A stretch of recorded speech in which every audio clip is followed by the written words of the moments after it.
Presiden RI Prabowo Subianto melakukan inspeksi mendadak ke dapur umum di Rawamangun, Jakarta Timur. Hal ini dilakukan Presiden untuk meninjau langsung pelaksanaan program makan bergizi gratis. Selain melihat langsung keseluruhan proses produksi makanan, Presiden juga berbincang dengan sejumlah petugas dan juru masak. Presiden juga ikut mengecek menu yang akan dikirimkan ke sekolah-sekolah untuk dinikmati para pelajar. Kedatangan Prabowo disambut antusias siswa-siswi di sekolah. Mengenakan pakaian safari dan bertopi coklat, tampak Presiden Prabowo diserbu para siswa yang ingin bersalaman.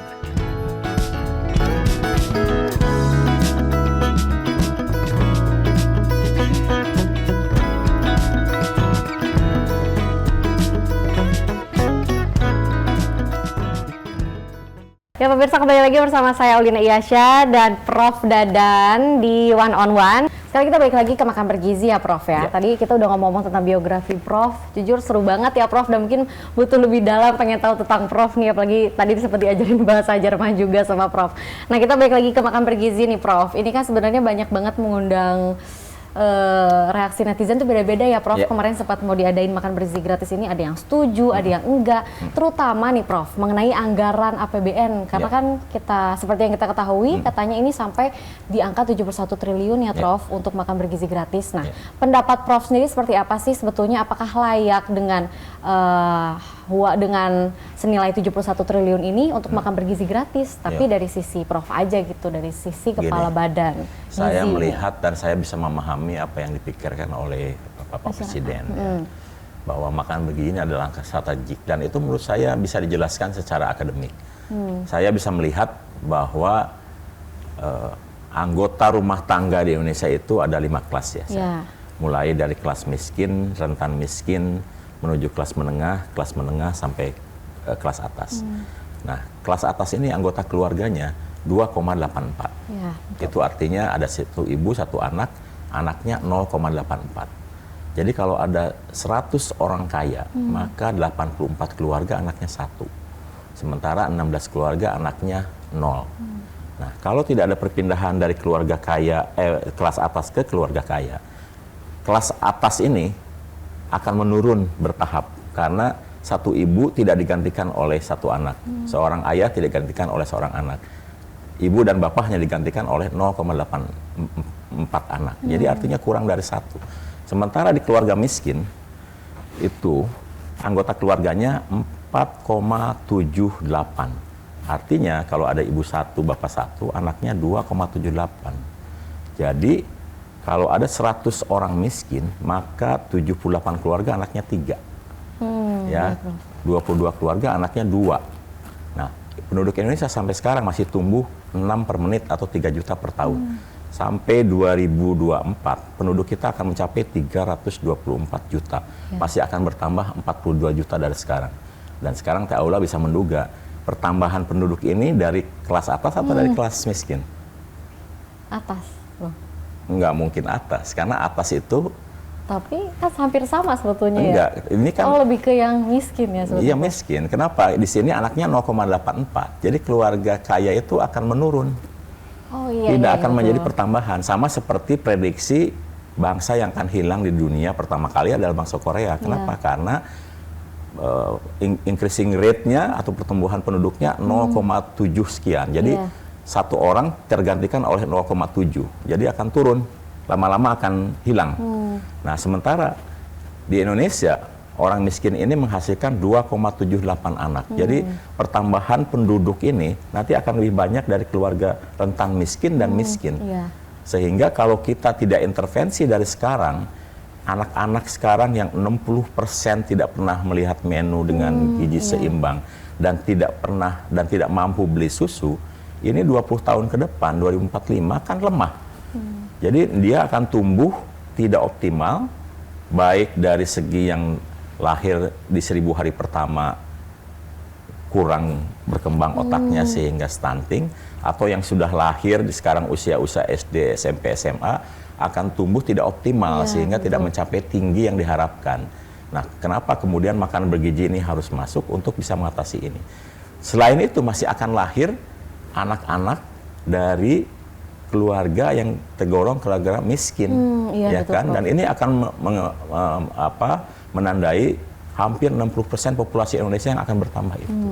Nah, kalau kita tidak atasi sekarang, ini kita bukan mendapatkan bonus demografi, tetapi mungkin kesulitan demografi karena angkatan kerja yang akan diperoleh di tahun 2045 itu yang low quality human resources atau sumber daya manusia yang berkualitas rendah. Oleh sebab itu Pak Presiden ingin investasi besar-besaran untuk SDM Indonesia menyongsong 2045. Jadi menurut saya ini jauh lebih dari layak dan ini harus dilakukan. Karena kita ingin menyelamatkan generasi berkualitas di masa depan.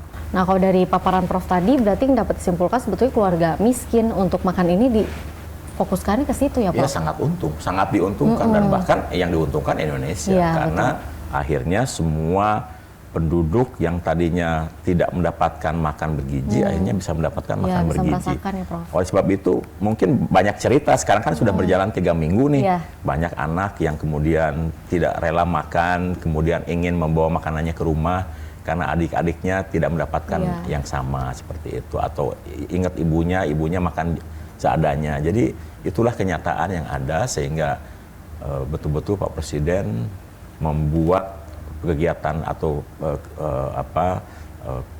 program ini menjadi program utama. Jadi diusahakan semaksimal mungkin, dan karena sudah dilaksanakan dari tanggal 6 Januari, reaksinya luar biasa. Banyak anak-anak yang lapor ke ibunya, kok saya belum dapat makan dari Pak Prabowo.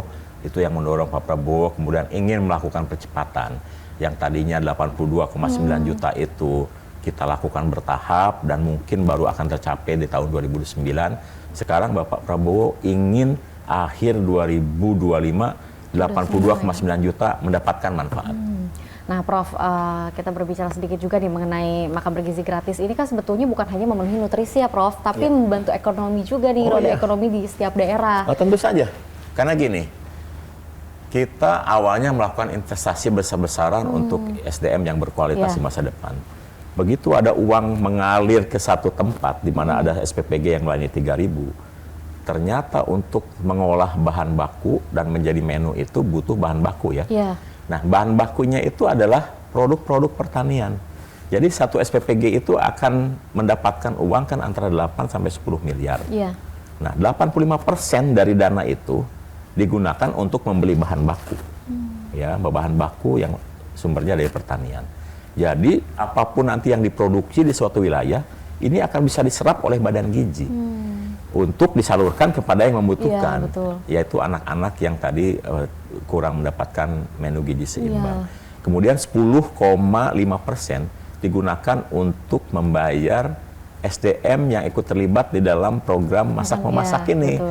Jadi ibu-ibu yang tadinya nganggur, tidak punya pendapatan, kemudian bisa bekerja dan kita bayar gitu.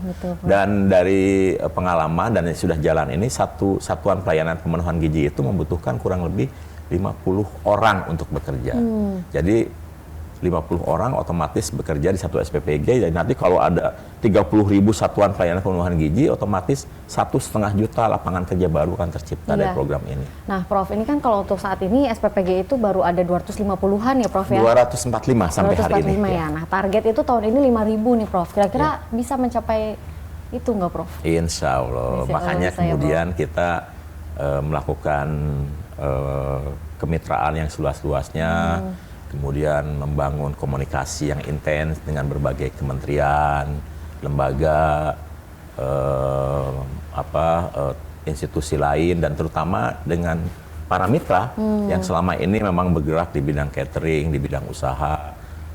Kita optimalkan untuk ikut bergerak dengan Kapolri. Kita sudah MOU dan Kapolri berjanji akan membangun minimal 500 SPPG, infrastrukturnya dengan Pemda, demikian juga dengan TNI dan yang selama ini sudah membantu kita, dan utamanya sebetulnya dengan mitra-mitra UMKM.